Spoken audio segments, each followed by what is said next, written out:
Pair of linear equations in two variables.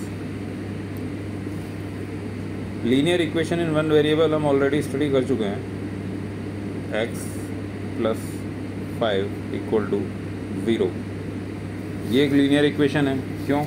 क्योंकि जो इसका वेरिएबल है उसकी पावर है 1।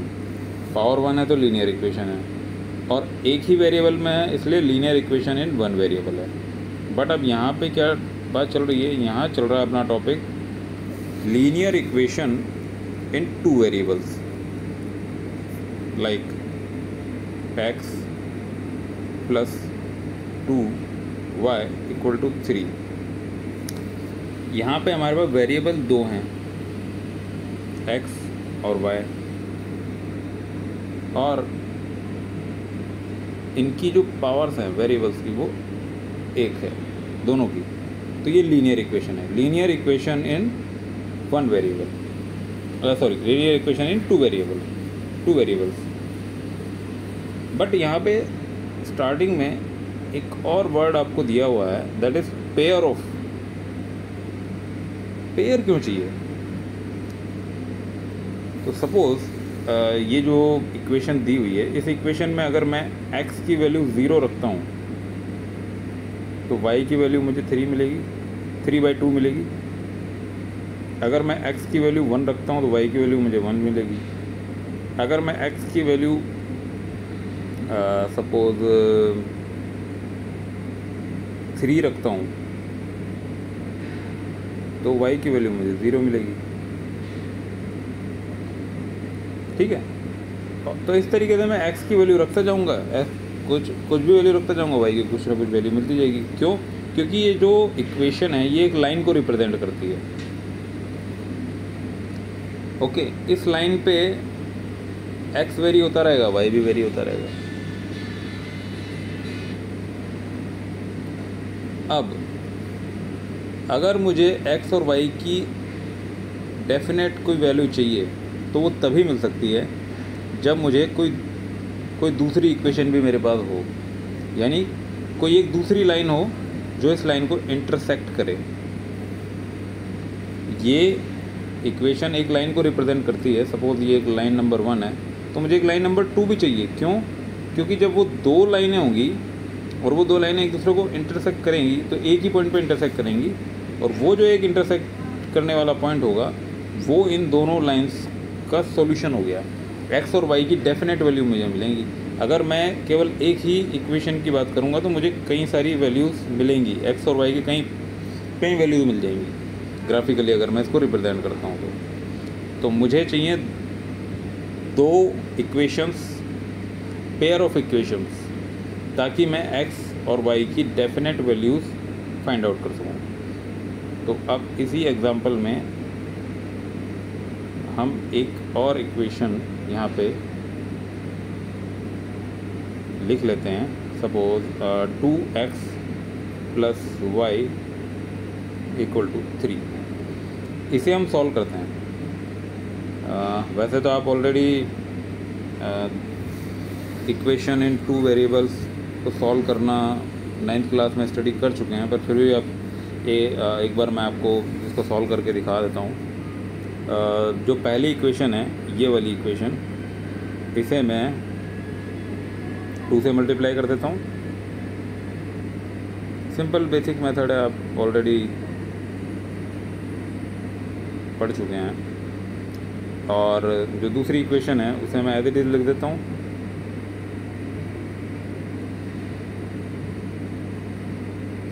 ठीक है, अब फर्स्ट इक्वेशन में से सेकंड को माइनस कर देता हूँ।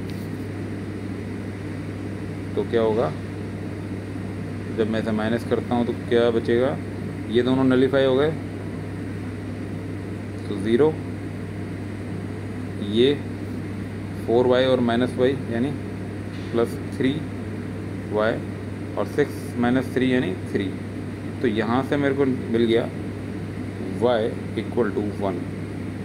जब मैं y = 1 को किसी भी एक इक्वेशन में पुट करता हूँ, सपोज इसमें मैंने पुट किया तो x + 2 y = 1 है = 3, तो मेरे को x = मिल गया 1।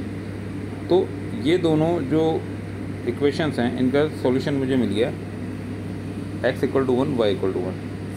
ठीक है, इस तरीके से हम लीनियर इक्वेशन इन 2 वेरिएबल्स को सॉल्व करके x और y की वैल्यूज़ फाइंड आउट कर सकते हैं। अब थोड़ा सा 9th क्लास में जो हमने ऑलरेडी स्टडी किया हुआ है, इनका ग्राफिकल रिप्रेजेंटेशन, किसी लीनियर इक्वेशन का जो 2 वेरिएबल्स में होती है उनका ग्राफिकल रिप्रेजेंटेशन कैसे होता है। सपोज ये है x axis and y axis, ठीक है, और एक इक्वेशन, सिंपल सी इक्वेशन मेरे पास सामने है x - y = 0।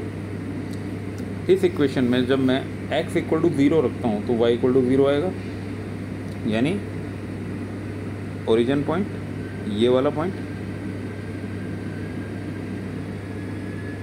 0 एंड 0। जब मैं x = 1 रखता हूँ और y = 1 रखता हूँ तो पॉइंट क्या बनेगा मेरा, x = 1 एंड y = 1। ये एक पॉइंट बन गया, ठीक है, x = 1 एंड y = 1। ठीक है, अब मैं लाइन ड्रॉ करता हूँ।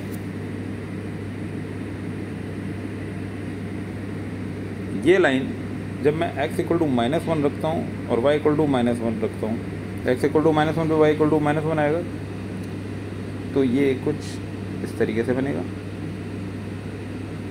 ये नेगेटिव एक्सिस होगी -x और -y एक्सिस, तो ये पॉइंट बन जाएगा -1 -1। तो ये इक्वेशन बन गई, ये बन गई लाइन की इक्वेशन, लाइन का representation of in a graphical way. ठीक है, तो जब 2 लीनियर इक्वेशंस मेरे पास हैं इन 2 वेरिएबल्स, तो क्या क्या कंडीशंस बन सकती हैं, थोड़ा हम उसको यहाँ पे स्टडी करते हैं एक बार। मान लीजिए 2 इक्वेशंस हैं, a1x + b1y + c1 = 0 and a2x + b2y + c2 = 0। ये दोनों इक्वेशंस x और y वेरिएबल्स में हैं। वेरिएबल यहाँ पे x और y हैं, और a1 a2 b1 b2 c1 c2 ये सारे कांस्टेंट्स हैं। ठीक है, तो ये 2 इक्वेशंस रिप्रेजेंट करती हैं 2 लाइंस को। अब इन लाइंस पे क्या क्या कंडीशन बन सकती हैं। फर्स्ट कंडीशन, ये दोनों लाइनें एक दूसरे को इंटरसेक्ट करेंगी और इंटरसेक्टिंग पॉइंट जो है वो इन दोनों का एक डेफिनेट सॉल्यूशन हो जाएगा।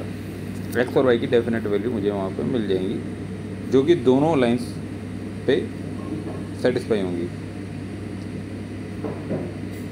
दूसरी कंडीशन कि ऐसा भी हो सकता है कि ये लाइनें पैरेलल हो। पैरेलल होंगी तो क्या इशू होगा, पैरेलल होंगी तो ऐसा कोई पॉइंट मुझे नहीं मिलेगा जहाँ पे जो कि एक्स पहले इक्वेशन में भी हो और दूसरी पे भी हो, पहली लाइन पे भी हो और दूसरी लाइन पे भी हो। क्यों? क्योंकि पैरेलल है, इंटरसेक्ट करेंगी ही नहीं, तो इसमें मुझे कोई सॉल्यूशन नहीं मिलेगा। इसी तरीके से तीसरी कंडीशन ये बन सकती है कि एक लाइन के ऊपर ही दूसरी लाइन कोइंसिडेंट लाइन्स हों, एक लाइन के ऊपर दूसरी लाइन हो। तो इस केस में क्या होगा, जितने पॉइंट, जितने एक्स और वाई की वैल्यूज़ पेयर इक्वेशन 1 को सेटिस्फाई करेंगी, वो सेम इक्वेशन 2 को भी सेटिस्फाई करेंगी, क्योंकि दोनों लाइनें एक दूसरे के ऊपर हैं, कोइंसिडेंट लाइन्स हैं।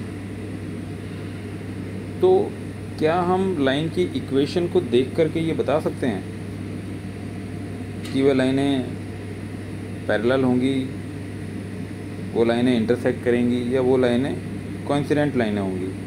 कैसे हम ये आइडेंटिफाई कर सकते हैं? तो बड़ा एक सिंपल मेथड है, 3 कंडीशंस आपको ध्यान रखनी होंगी। ये जो इनके कोफिशिएंट्स हैं, एक्स और वाई के जो कोफिशिएंट्स हैं, अगर हम इन्हें देखें तो फर्स्ट सिचुएशन कि क्या वो 2 लाइनें इंटरसेक्ट करती हैं, तो कब करती हैं? अगर A1 और A2 का जो रेशियो है वो B1 और B2 के रेशियो के इक्वल नहीं हो। ठीक है, दोनों लाइंस को आप देखें और A1 और A2 का रेशियो, B1 और B2 का रेशियो इक्वल नहीं है, तो हम ये कहेंगे कि ये लाइंस जो हैं वो इंटरसेक्ट करेंगी और इनका एग्जैक्टली एक सॉल्यूशन हमें मिलेगा। Second condition, A1 divided by A2 equal to B1 divided by B2 equal to C1 divided by C2। अगर ये कंडीशंस है, यानी तीनों रेशियो एक दूसरे के इक्वल हैं, तो ये लाइनें कोइंसिडेंट लाइनें हैं, यानी इसमें इनफाइनाइट सॉल्यूशंस आपको मिलेंगे। ठीक है, और थर्ड कंडीशन इसको मैं थोड़ा सा